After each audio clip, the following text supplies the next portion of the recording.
Recipe செய்ய போறோம்னா ஜீரா ரைஸும் எக் கிரேவியும் தான் செய்ய போறோம். வாங்க எப்படி செய்யலாம்னு பார்க்கலாம். 1 டேபிள் ஸ்பூன் ஆயில். எண்ணெய் நல்லா ஹீட் ஆயிடுச்சு. இப்போ மசாலா ஆட் பண்ணிக்கலாம்.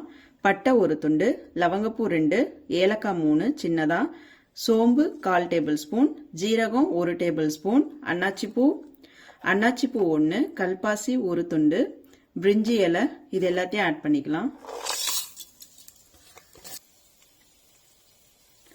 ஒரு பச்சை மிளகாய் லைட்டா கலரி விட்டுக்கலாம். ஒரு வெங்காயம் நீலவாக்கில் அரிஞ்சு எடுத்திருக்கேன், இதையும் ஆட் பண்ணிக்கலாம். நல்லா கலந்து விட்டுக்கலாம், வதங்கட்டும். 1 ஸ்பூன் இஞ்சி பூண்டு பேஸ்ட், நல்லா பச்சை வாசனை போற அளவுக்கு கலந்து விட்டுக்கலாம். நல்லா வதங்கிருச்சு. இந்த ஸ்டேஜ்ல நான் வந்து 2 டம்ளர் அளவுக்கு தண்ணி ஆட் பண்றேன். ஏன்னா 1 டம்ளர் அரிசி நான் வந்து ஊற வச்சு எடுத்து வடிகட்டி வச்சிருக்கேன். அதனால அதுக்கு 2 மடங்கா 2 டம்ளர் தண்ணி வந்து ஊத்திருக்கேன். கொஞ்சம் லைட்டா கொதி வரட்டும். இதுக்கு தேவையான அளவுக்கு உப்பு ஆட் பண்ணிக்கலாம். இப்போ லைட்டா கொதிக்க ஆரம்பிச்சிருச்சு. இந்த ஸ்டேஜ்ல நம்ம வடிகட்டி வச்சிருக்க அரிசியை வந்து போட்டுடலாம். இது கூட கொஞ்சமா வந்து மேல புதினா வந்து நான் ஆட் பண்றேன். உங்களுக்கு எவ்வளவு தேவையோ சும்மா ஒரு 4-5 இலை இருந்தா போதும். இந்த அளவுக்கு ஆட் பண்ணா போதும். லைட்டா கலந்து விட்டுக்கலாம். இப்போ இதை குக்கர் மூடி போட்டு விசில் போட்டு வச்சிடலாம். கரெக்டா 1 விசில் வந்ததும் ஸ்டவ் ஆஃப் பண்ணிட்டு இறக்கி வச்சிடலாம். இப்போ நம்ம எக் கிரேவி ரெடி பண்ண ஸ்டார்ட் பண்ணிக்கலாம். பேன் நல்லா ஹீட் பண்ணியாச்சு. இதுல வந்து கொஞ்சம் மசாலா ஆட் பண்ணிக்கலாம். பட்டை 1 சின்ன துண்டு, லவங்கப்பூ 2, ஏலக்காய் 3, அன்னாச்சிப்பூ சின்னதா 1, சோம்பு 1/4 டேபிள் ஸ்பூன், ஜீரகம் 1/4 டேபிள் ஸ்பூன், மிளகு 1/4 டேபிள் ஸ்பூன், தனியா அதாவது கொத்தமல்லி வந்து 1/2 டேபிள் ஸ்பூன், காஞ்ச மிளகாய் 1, பிரிஞ்சி இலை நான் கிரஷ் பண்ணி வச்சிருக்கேன் 1 எடுத்து. ஏன்னா இதை நம்ம அரைக்க போறதுனால இந்த மாதிரி கிரஷ் பண்ணிட்டேன். இது எல்லாத்தையுமே ஆட் பண்ணி லைட்டா வறுத்துக்கலாம். லைட்டா ரோஸ்ட் பண்ணி விட்டுக்கலாம். இப்ப இதோட சேர்த்து ஒரு சின்ன வெங்காயம் வந்து 3 எடுத்திருக்கேன். தேங்காய் வந்து ஒரு 2 துண்டா எடுத்து அதை நல்லா கிரேட்டட் பண்ணி வச்சிருக்கேன். இதையும் இது கூட ஆட் பண்ணிக்கலாம். நல்லா ரோஸ்ட் பண்ணி எடுக்கலாம்.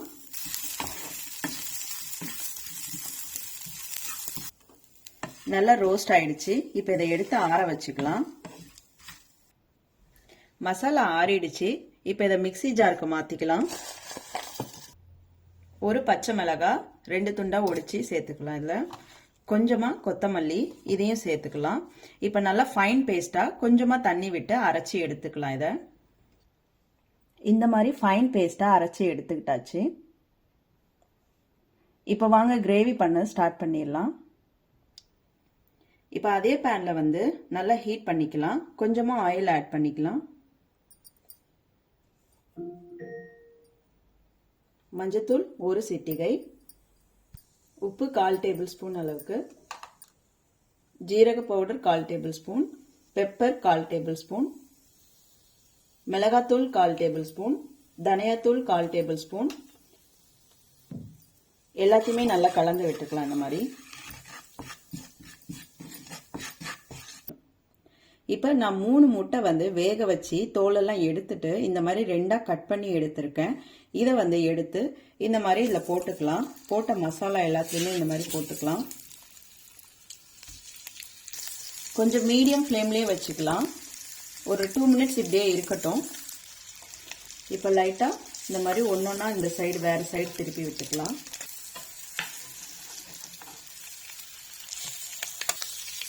இந்த பக்கமும் ஒரு 2 மினிட்ஸ் மசாலா நல்லா இறங்கட்டும். அது வரைக்கும் வெயிட் பண்ணலாம். 2 மினிட்ஸ் ஆயிடுச்சு. இப்போ இதை வேற பிளேட்ல மாத்தி எடுத்து வச்சுக்கலாம். மறுபடியும் பேன் வச்சு நல்லா ஹீட் பண்ணி 2 டேபிள் ஸ்பூன் அளவுக்கு ஆயில் ஆட் பண்ணிக்கலாம். ஒரு வெங்காயம் வந்து பொடிசா நறுக்கி இருக்கேன், இதையும் ஆட் பண்ணிக்கலாம். நல்லா வதக்கி விட்டுக்கலாம். பொன்னிறமா மாறட்டும். 1 டேபிள் ஸ்பூன் இஞ்சி பூண்டு பேஸ்ட் நல்லா வதக்கி விட்டுக்கலாம். பச்சை வாசனை எல்லாம் போட்டும். இப்ப ரெடி பண்ணி வச்சிருக்க இந்த மசாலா பேஸ்ட் எல்லாத்தையுமே வந்து நம்ம இது கூட ஆட் பண்ணலாம். நல்லா கலந்து விட்டுக்கலாம். கொஞ்ச நேரம் நல்லா இந்த ஹீட்லயே இருக்கட்டும். இப்போ கொஞ்சமா தண்ணி ஆட் பண்ணிக்கலாம். இந்த மசாலா எல்லாம் பச்சை வாசனை போற அளவுக்கு நல்லா கொதிக்கட்டும். கலந்து விட்டுக்கலாம். இப்ப மஞ்சத்தூள் ஒரு சிட்டிகை, உப்பு தேவையான அளவுக்கு. ஏற்கனவே முட்டையிலையும் போட்டிருக்கோம் உப்பு, அதனால இதுல தேவையான அளவுக்கு மட்டும் ஆட் பண்ணிக்கலாம். அரை ஸ்பூன் மிளகாத்தூள், தனியாத்தூள் அரை டேபிள் ஸ்பூன், கரம் மசாலா அரை டேபிள் ஸ்பூன். இப்போ நல்லா கலந்து விட்டுக்கலாம். மசாலா எல்லாம் நல்லா மிக்ஸ் ஆகட்டும். இப்போ இந்த ஸ்டேஜ்ல வந்து தக்காளி, மீடியம் சைஸ் தக்காளி 2 எடுத்து நல்லா ஃபைன் பேஸ்டா அரைச்சு எடுத்திருக்கேன். இதையும் ஆட் பண்ணிக்கலாம். கூடவே நல்லா கலந்து விட்டுக்கலாம்.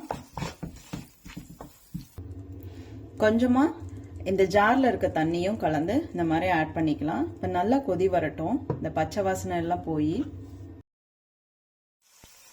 இப்ப மசாலா எல்லாமே மிக்ஸ் ஆகி கிரேவி நல்லா வந்துருச்சு. இந்த ஸ்டேஜ்ல ஒரு 4-5 முந்திரி பருப்பு எடுத்து நான் நல்லா ஃபைன் பேஸ்டா அரைச்சு எடுத்திருக்கேன். கொஞ்சமா தண்ணி ஆட் பண்ணி இதை இது கூட ஆட் பண்ணிக்கலாம். இந்த மாதிரி இப்ப நல்லா கலந்து விட்டுக்கலாம். இப்ப கலந்து விட்டதுக்கு அப்புறமா நம்ம ரெடி பண்ணி வச்சிருக்கோம் இல்லைங்களா, அந்த எக்கை வந்து மசாலா போட்டு இதை இது கூட ஆட் பண்ணிக்கலாம். அப்பதான் எக் கூட இந்த மசாலா நல்லா மிக்ஸ் ஆகும். இப்போ லைட்டாக கலந்து விட்டுக்கலாம். இந்த மாதிரி நல்லா மிக்ஸ் ஆகணும் மசாலா கூட.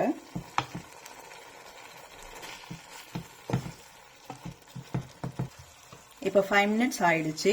கடைசியாக கொத்தமல்லி கொஞ்சமா பொடிசா நறுக்கி இது தூவிடலாம். அவ்வளோதான், இறக்கிட்டு சர்வ் பண்ணிக்கலாம். சூப்பரான ஜீரா ரைஸும் எக் கிரேவியும் ரெடி ஆயிடுச்சு. இதை நீங்களும் வீட்ல ட்ரை பண்ணிட்டு எப்படி இருக்குன்னு கமெண்ட்ல சொல்லுங்க. இந்த வீடியோ உங்களுக்கு பிடிச்சிருந்ததுன்னா எங்க சேனலை சப்ஸ்கிரைப் பண்ணுங்க, லைக் பண்ணுங்க, கமெண்ட் பண்ணுங்க, உங்க ஃப்ரெண்ட்ஸுக்கும் ஷேர் பண்ணுங்க.